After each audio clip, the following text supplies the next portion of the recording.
Hey guys, Jim here. Wanted to share with you now the recent collaboration between Jason Brous and Sal Manaro. It's called the Sinner. I had a chance to play with the prototype at the Blade Show 2014, and I was really taken aback by the size of it. It's small, but it's chunky and it fills the hand, and it was one of the first pieces that I experienced from Jason that had his new, really sharp, really crazy detent work.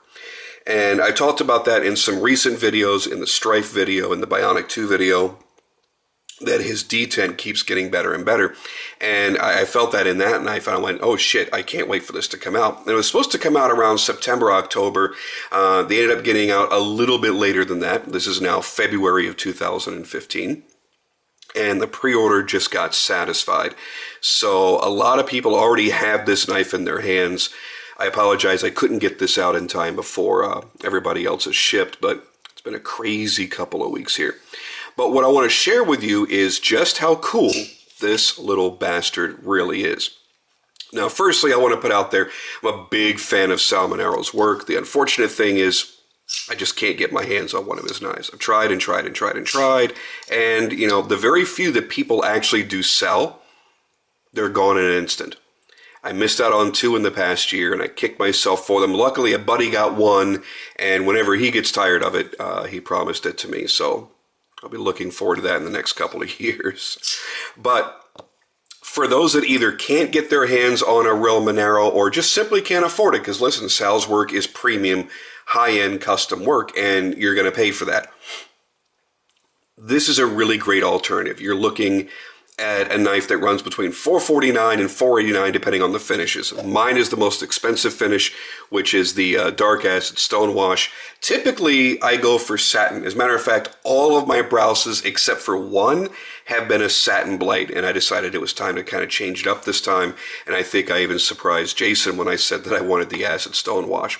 But there's the satin blade at $449, the stonewash blade at $469, the all Cerakote blackout, which is $479, and then again the acid stonewash. And the reason why I prefer this over the blackout, it's a very subtle difference, but I like this. I like being able to see the flat portions around the primary bevel, around the flats, up around the swedge. I like to see all these areas, and the acid stonewash really brings that out. And Jason's acid is really, really, really, really dark, so I really like how it presents itself. To compare it to his blackout, actually no, this is acid stonewash as well, so that's the only 2 that I have that are not satin. So I thought I had a blackout I was going to show you, my apologies. But it would just be all black. You wouldn't see these highlights, these lines coming through as pronounced. So a lot of people have asked about the action. As you see, the action is really great. Super smooth. I don't even have to really, like, you know, jiggle, jiggle, jiggle, jiggle, jiggle to get it to close. And then, boop. Oh, now, of course, when I say that, let's try that again. There we go. So it takes very little effort to get it to close on itself, and that's completely dry, no lube whatsoever. Now let's talk about the sizing of it. That's the big curiosity for many people. The overall length is 7.5 inches, so yeah, it's a small knife. The blade length is only 3 inches. So it is one of the 3 smallest knives I have in my collection, period. It's all D2 steel, and that's what he prefers to use on all of his knives. And instead of doing G10, he did do carbon fiber on this, and we're starting to see that more often. You know, if you look at, you know, the divisions and some of the knives that he's done, the reloader, it's been G10 to cut back the costs. And I think he's seen so many people that have gone to knife customizers, pimpers, modifiers, whatever, or have called him up himself and said, hey, will you make me custom scales in carbon fiber or C-Tech or whatever else? He realizes that people don't mind spending a few dollars more to get a more premium product. Nothing at all wrong with G10. Got G10 here on my mini division. It's great. It's fantastic. However, I do prefer to have a more premium material whenever possible. So let's start with the size comparisons. Here it is against the mini division. As you see, it is considerably smaller than the mini division. Here it is against my one-off C-Tech reloader. We've not seen that one in a long time. And again, considerably smaller than the reloader as well. Against the Turpin Strife collaboration. See, so here you've got much more full-size knives up against this little mini guy here. Now let's put it up against this one more time, against the Bionic 2. And it is the only knife that Jason makes that will be smaller than the Sinner. So if you've looked at the Bionic or Bionic 2 and went, oh, it's a little too small and definitely a little too skinny, because you can see there's a huge difference here. Whoa, hello, holy shit. And you thought to yourself, I like it, but it's just a little bit too small in the handle, then you really should consider the Sinner. The other thing about the Sinner that I think people are going to like are the ergos. You've got a very aggressive choil right here that locks your finger in. And what it is, it's the frame concealing the flipper tab. So here's your flipper tab up here. You see it's the same aggressive style of flipper tab that Jason likes to use. And he's incorporated it into the shape of the handles there. Now, still a small knife. It doesn't quite make it to the end of my hand. I wear a size large glove. But it feels good because, number one, it's very thick. So it's packing into your fist. Your hands aren't wrapping all the way around it because it's too skinny. So it's packing in there very nicely. And because of Sal Manaro's signature checkered backspacer, you've got a little bit more grip to hold on to the knife. And that really works for any position. Now here, your thumb's going to go all the way over on a kind of normal sized hand. But the backside of your thumb is going to rest onto that checkering there, so you'll have a little bit more purchase there. And I think a lot of people, Jason included, were a little bit nervous about how he was going to come out with the checkering. Was it going to be a good replication? Because you got to realize, when Sal is doing his, it's a handmade knife, and he's doing hand checkering. The difference here is obviously he's not going to sit down and do every one of these backspacers by hand. You got to realize how many knives are being made here. Let's see if we can get it to focus. 500 knives are being made.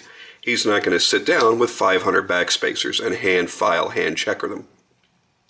So to do a machine-made backspacer in the same style of checkering that Sal does, and to pull it off, very, very challenging. He did a great job. It's got a nice amount of grip to it, but it's not sharp. It's not tearing up your hands. It's not going to tear up your clothing either. That's always a nice thing. Your finger kind of drops right into this well when you're doing your flipping. So you've got a little bit of follow through there. It doesn't just stop, and it doesn't have... I have a weird thing with flippers, and I think Jason is pretty much taking care of it with all of them except for this. This was a prototype, so it doesn't have that. You'll notice there that well is not there. He has not beveled off the edges of this titanium. Again, in the production piece, he did. I have a weird thing with, I don't like my finger hitting like this. I don't like when my fingernail hits it.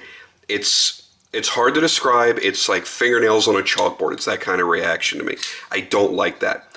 So I have to flip a knife like this that doesn't have that a little bit differently, just so that I don't do that. And with this knife, same as with the Strife, I don't have that concern because he's beveled that off. So there's a little well there.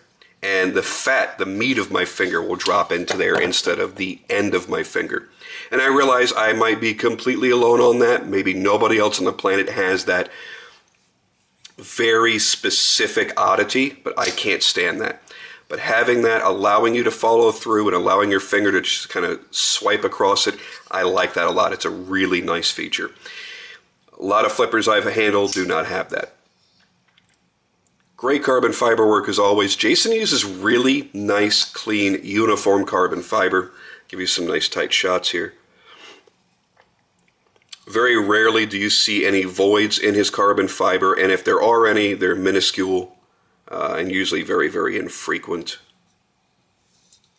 Great fitment, the way the frame goes around the same radius as the blade. Nice jimping on the blade spine, by the way. Get back to the carbon fiber. Nice and clean. He's still using the same clip, so it's a very, very deep ride clip. I'm happy, however, that this is there. If you look, it's a very useful thing. And I don't know that he's, yeah, I guess he has done it on pretty much everything, hasn't he? Yeah, I'm taking a look at all my clips. Ah, this one didn't. Doesn't come up quite the same way. It's a little bit easier to get your hands on, so you can grab it and you can kind of push it out with your finger at the end of the clip. The only thing I don't like, and I had this happen on, I think it was on, yeah, it was on my strife here. And again, another thing, it probably won't happen a lot. My wife has all these ridiculous fucking throw pillows all over our furniture, our couches and chairs and beds, and if she could fit one on the toilet, I'm sure she would as well. But one of the pillows that she has there is kind of like these little strips that are interwoven across one side of the pillow. And I was sitting there with the knife in my pocket and a pair of shorts, and I guess this had snagged it when I stood up, and then it bent it all the way up. Didn't break. I mean, it's titanium. It's going to be very strong. I was able to take it out, crimp it back down, rebend it, and get it to fit back in there. But it was a bit of a concern because it snapped one of my carbon fiber clips on another knife that I own. So as you can imagine, we have thrown that pillow away. I'm not going to deal with that shit. So if you're concerned about it snagging, it's a possibility. Is it likely? Probably not. But it is a possibility. Everything that Jason does, he puts a lot of thought into. He makes everything now very well-rounded, very soft contours in the hand. There's nothing at all sharp on this knife. The only little bit of sharpness would be the very edge of the flipper tab, and you can feel the edge of the pocket clip. That's really about it. And what I usually do is you know, just ignore it. It's not that big of a deal. If you're not over gripping it, doing some super, super hard work with it, it's probably not going to be cumbersome for you. But it is a concern for some people. Love the feel of it. Again, everything is nicely rounded, super soft edges everywhere. Very easy to hold. Your thumb drops right into that jimping right there.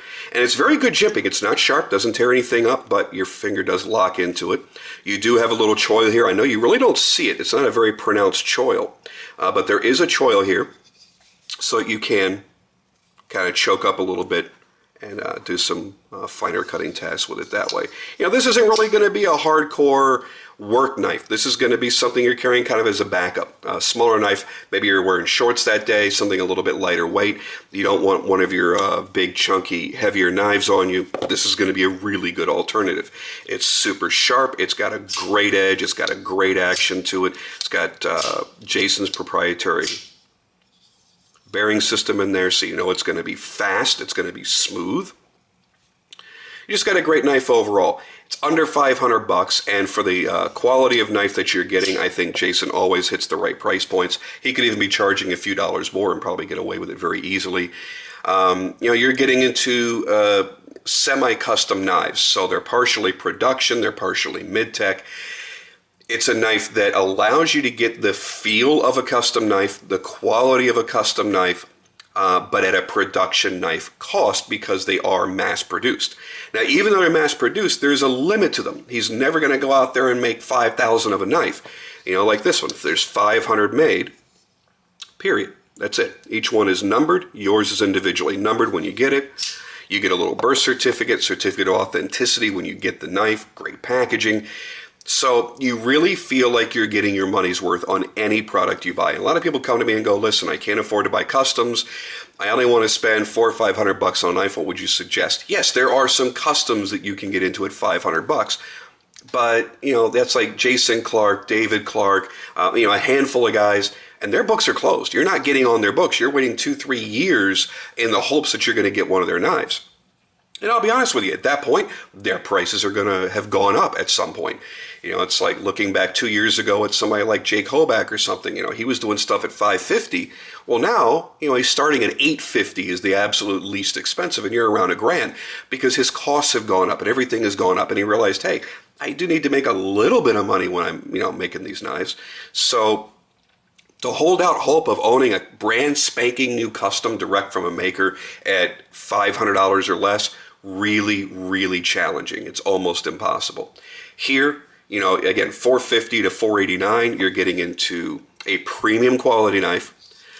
Great heat treat on his steel. I've never really had any of his blades dull out on me unexpectedly. Great actions, great ergonomics, good materials. And some people want to kind of hem and haw about D2.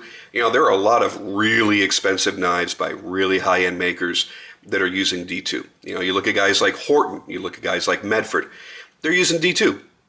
There's nothing wrong with it, but you do have to keep in mind it could possibly rust or corrode. So what do? You use a little bit of Aegis EDCI solution. You spray it on there when you first get the knife, rub it in, wipe it off. It doesn't leave a residue. There's no stink, no smell. It's food safe.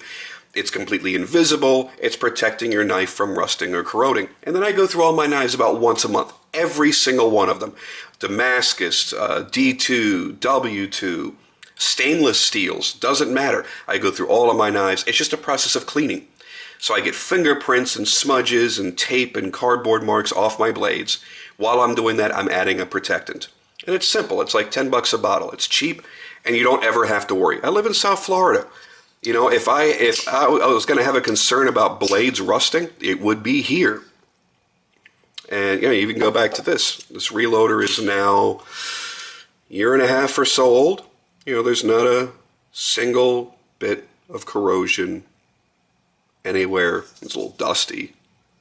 Nothing. Nothing on that blade whatsoever. And the same goes for all my knives. That's the way it is. Just take care of your shit. You don't have to worry about it. D2 holds a good edge. It's easy to sharpen. It's a very low maintenance steel aside from a spray every now and then to keep it from rusting. So anyway, that's about it, guys. I want to make sure you got a good size comparison here. Got your eyes on what this is going to look like, what this is going to feel like, how it's going to carry. And I think, once again, you know, he's just done something outstanding. He's made an incredible action. The ergonomics are fan-friggin-tastic. And I think it's a really sexy-looking design. And obviously, everybody's going to be a little bit opinionated. That's fine. I think it's a really sleek, sports car, sexy kind of design. It's up to you how you view that. I like it. I've carried it a couple of times. It's a little chunky, but it's so lightweight. It's not like carrying this. The Strife is chunky and it's heavy. So you got something that's chunky, it's smaller, it's easier to carry. I really enjoy it. That's kind of one of the knives I'm going to be reaching for when I'm wearing shorts. Instead of wearing jeans with a belt and this and that, I want some lightweight shit. That's a good way to go. All right, guys, I will see you on the next video.